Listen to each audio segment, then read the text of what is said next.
So today we'll be revising chapter number 4 of SP, which is related to issue of debentures. Debentures is another type of security which is issued by a company to raise funding for the company. तो ये debentures issue होते हैं और debenture holders जो ये debentures लेते हैं company के, उनसे क्या किया जाता है, फंड्स लिए जाते हैं बाय द कंपनी. ये डिबेंचर के अगेंस्ट या डिबेंचर्स में जो डिबेंचर के थ्रू मनी बोरो जो किया गया है उसके अगेंस्ट कंपनी क्या पे करती है डिबेंचर होल्डर्स को, interest. Okay, so now issue of debentures में सबसे पहले हम कवर करेंगे what are the provisions as per companies act which need to be fulfilled to issue debentures. तो कंपनीज एक्ट के हिसाब से डिबेंचर इशू के लिए क्या क्या कंपलसरी रिक्वायरमेंट्स है. तो कंपनीज ऐसे डिबेंचर्स इशू कर सकती है सिर्फ जहां पे वोटिंग राइट्स नहीं है. सो वोटिंग राइट्स होने वाले डिबेंचर्स इशू नहीं किए जा सकते. किस टाइप के डिबेंचर्स इशू हो सकते हैं, all types of debentures can be issued, but अगर कन्वर्टेबल डिबेंचर्स इशू करने हैं तो क्या नेसेसरी है, special resolution needs to be passed. क्योंकि कन्वर्टेबल डिबेंचर्स से क्या होता है, बाद में शेयर कैपिटल जो है वो इंक्रीज होता है, तो स्पेशल रेजोल्यूशन पास करना पड़ता है. और रिडीमेबल डिबेंचर्स अलाउड है, इररिडीमेबल अलाउड है क्या, नहीं है. नेक्स्ट है payment of interest and repayment या रिडेम्पशन कैसे किया जाना चाहिए, as per the terms of मतलब इशू के टर्म्स जो है उस हिसाब से जो एग्री हुआ है. नेक्स्ट है डिवेंचर सर्टिफिकेट. तो एक बार डिवेंचर्स अलॉट हो गए उसके 6 मंथ्स के अंदर अंदर क्या इशू करना पड़ता है, डिवेंचर का सर्टिफिकेट. कंपनी को क्या मेंटेन करनी पड़ती है, debenture redemption reserve. Debenture redemption reserve क्या होता है, that is the money which is set aside by the company to make the repayment of the debenture holders. तो कंपनी क्या करती है, पैसे इकट्ठा करते जाती है इस रिजर्व में, so that at the end of the period they can pay back the debentures using that money. Next, appoint debenture trustees if company is inviting more than 500 people.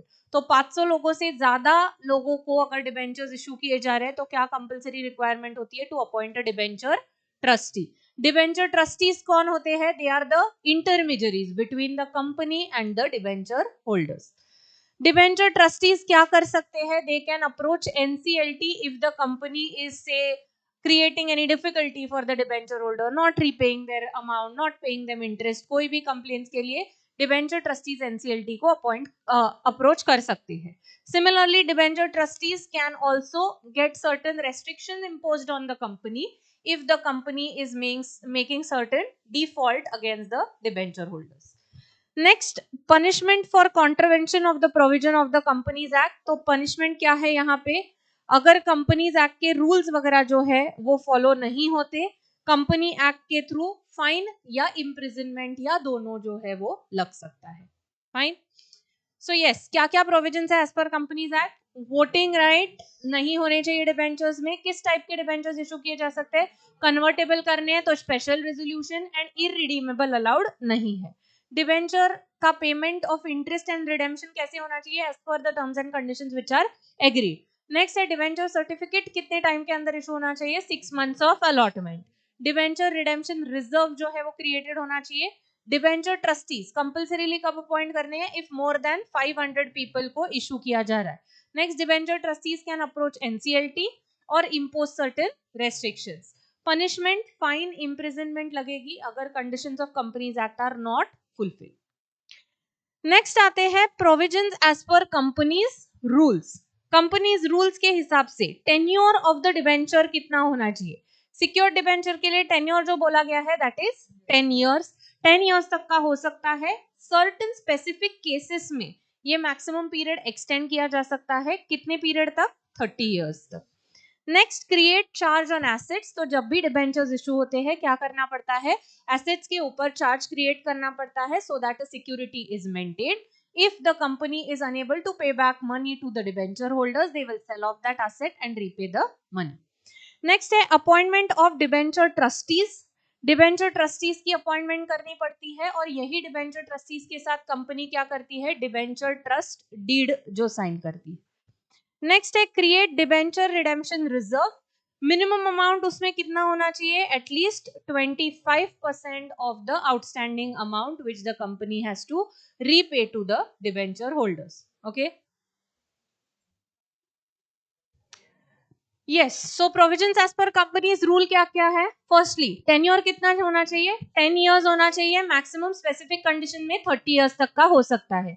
Charge on asset create होना चाहिए, कितना charge? Value of the debentures and the interest, ये दोनों cover होना चाहिए। Debenture trustees का appointment होना चाहिए, प्लस डिबेंचर ट्रस्ट डीड जो है वो भी एग्जीक्यूट होना चाहिए। एंड डिबेंचर रिडेम्पशन रिजर्व कितनी मेंटेन होनी चाहिए? 25% of the outstanding amount which is due for payment. Next होता है रिक्वायरमेंट्स एज पर सेबी। तो मिनिमम सब्सक्रिप्शन सेबी के हिसाब से कितना होना चाहिए? एटलीस्ट 75%। शेयर्स के केस में कितना होता है? 90%। यहाँ पे minimum 75% subscription is required. Retention of over subscription, क्या ओवर सब्सक्राइब हो गए डिबेंचर्स, जितने आपने इशू किए थे उससे ज्यादा एप्लीकेशंस आए, तो क्या फिर भी इशू कंप्लीट कर सकते हो? यस, मैक्सिमम 100% लेवल तक आप कर सकते हो। अंडर राइटिंग भी किया जाता है। अंडर राइटिंग मतलब क्या? कोई फाइनेंशियल इंस्टीट्यूशंस होते हैं, बैंक्स होते हैं या कोई इन्वेस्टर्स होते हैं, वो क्या करते हैं? They act as underwriters. Underwriters मतलब कंपनी जब पब्लिक में अपने डिबेंचर्स जो है वो इशू करती है, तब वहां पे हो सकता है कि लोग वो डिबेंचर्स ना बाय करें। तो नहीं बाय करेंगे और 75% की रिक्वायरमेंट फुलफिल नहीं होगी, तो क्या उनका इशू आगे बढ़ पाएगा? नहीं। तो इसलिए यहाँ पे क्या किया जाता है? अंडर राइटिंग एग्रीमेंट्स किए जाते हैं कि लोग अगर नहीं सिक्योरिटी लेंगे तो कौन लेगा? ये अंडर राइटर्स ले लेंगे। नेक्स्ट इज क्रेडिट रेटिंग लेना पड़ता है, at least from one or more credit rating agencies. So credit rating किस लिए? टू प्रूव की कंपनी क्या है, it is in a good financial position, उसका रेटिंग जो है अच्छा है, वो जो लोन्स वगैरह रीपे करते हैं उसमें कोई डिफॉल्ट नहीं करते। So that is why a credit rating needs to be taken. So क्या है requirements as per SEBI? Minimum subscription 95%, retention of over 75%, and if not refund कर देना पड़ता है within the next 12 days. Retention of over subscription किया जा सकता है क्या? Yes, maximum 100%। अंडर राइटिंग करना है तो अंडर राइटिंग एग्रीमेंट्स अकॉर्डिंगली करने पड़ते हैं, and the company needs to obtain credit rating from one or more credit rating agencies. So तीन टाइप के प्रोविजंस यहाँ पे हमको दिए हुए हैं। Provisions for issue of debentures, एक provisions as per companies act, दूसरे provisions as per companies rules, and तीसरे provisions as per SEBI. Provisions as per companies act में क्या था? वोटिंग राइट्स के डिबेंचर्स अलाउड नहीं है। टाइप्स ऑफ डिबेंचर्स, कन्वर्टेबल करने हैं तो स्पेशल रेजोल्यूशन करना पड़ेगा, बाकी सब टाइप के डिबेंचर्स अलाउड है। इररिडीमेबल सिर्फ अलाउड नहीं है। Payment of interest and redemption कैसे होना चाहिए? As per the terms and conditions which are agreed. Debenture certificate कब इशू करना है? Within 6 months of allotment. Debenture redemption reserve जो है वो सेपरेटली मेंटेन करना पड़ता है। डिबेंचर ट्रस्टीज को अपॉइंट करना है compulsorily if the issue is for more than 500 people. Debenture trustees can approach NCLT or impose restrictions if the company is making any default. Next है punishment for contravention. Companies act के अंदर fine या imprisonment दोनों लग सकता है। Next है provisions as per companies rule. Tenure कितना होना चाहिए? 10 इयर्स, स्पेशल केसेस में इट में extend to 30 years. Create charge on assets which is covering value and the interest amount. Debenture trustees को अपॉइंट करना है and also execute a trust deed. Create debenture redemption reserve at least 25% of the outstanding amount. SEBI के हिसाब से क्या क्या है? Minimum subscription 75%, if not return money with in 12 days. Retention of over subscription maximum 100% तक का अलाउड है। Under writing करना पड़ता है by under writing contracts, and credit rating लेना पड़ता है from one or more credit rating agencies. Next आते हैं procedure for issue of debentures के ऊपर। अब यहाँ पे डिबेंचर इशू कंप्लीट करने की प्रोसेस क्या है? What is the procedure? So firstly आपको बोर्ड मीटिंग कंडक्ट करनी पड़ती है टू पास रेजोल्यूशन, जिसमें क्या डिसाइड होगा कि कितना अमाउंट आपको डिबेंचर्स के थ्रू रेज करना है, किस टाइप के डिबेंचर्स आपको इशू करने हैं, उनके ऊपर किस एसेट को सिक्योरिटी रखना है, ये सब डिसीजंस लिए जाएंगे in the board meeting which is conducted. तो firstly pass resolution in the board meeting, then hold extraordinary general meeting कब? If special resolution is required. Special resolution कौन से डिबेंचर्स के लिए लगता है? कन्वर्टेबल डिबेंचर्स अगर इशू करने हैं तो। नेक्स्ट है filing with the registrar of companies with in 30 days of board meeting. ये जो आपका प्लान है या आपका जो प्रोस्पेक्टिस है उसके रिलेटेड वो सब आरओसी के पास फाइलिंग्स करने पड़ते हैं।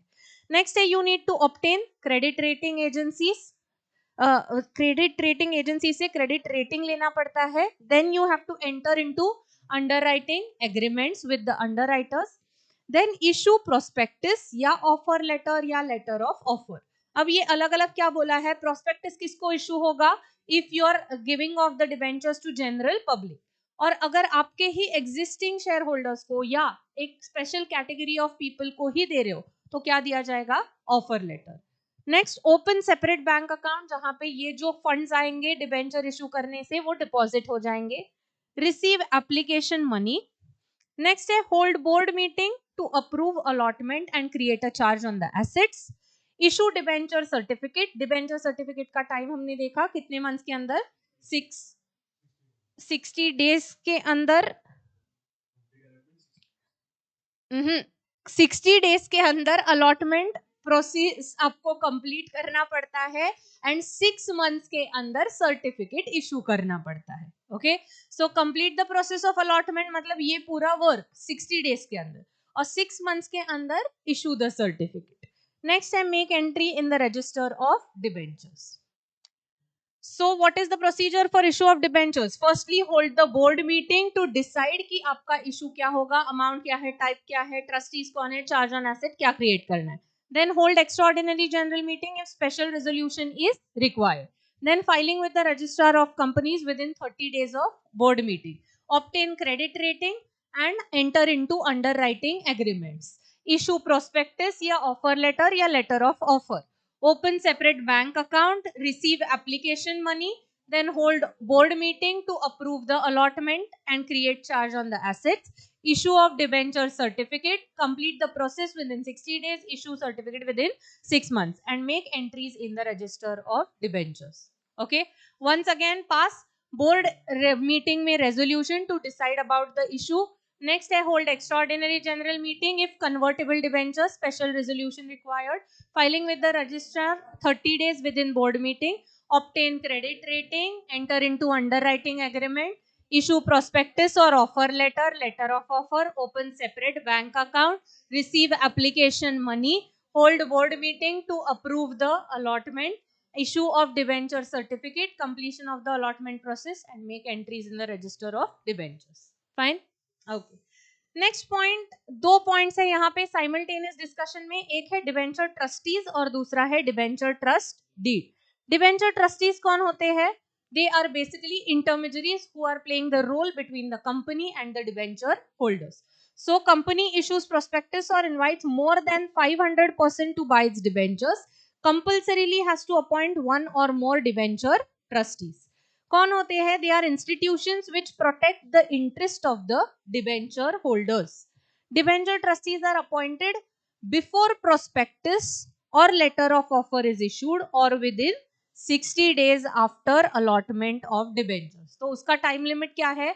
एक तो बिफोर इशूइंग प्रोस्पेक्टस या 60 डेज आफ्टर अलॉटमेंट. तो बिफोर प्रोस्पेक्टस एंड कब तक? 60 डेज आफ्टर अलॉटमेंट. ये टाइम पीरियड में कभी भी डिबेंचर ट्रस्टीज जो है वो अपॉइंट हो सकते हैं. नेक्स्ट आता है debenture trust deed. Debenture trust deed क्या होता है? Company enters into contract with one or more debenture trustees. It is a legal instrument conveying the assets of the company to the trustees. The deed also defines the rights of the debenture holders and duties and powers of the debenture trustees. यहाँ पे वो debenture trust deed के through debenture trustees क्या बन जाते हैं? Custodian of the assets. मतलब वो अभी क्या करेंगे?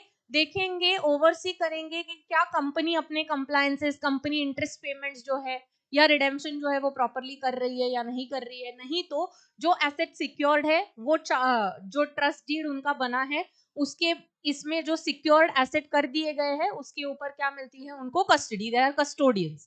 सो वहां पे वो बेच के रिटर्न कर सकते हैं मनी किसके? डिबेंचर होल्डर्स की. So then this is the official deal basically जिसमें rights powers of the debenture trustees as well as the debenture holders are given. Fine? Okay. So yes, this was about the chapter of issue of debentures.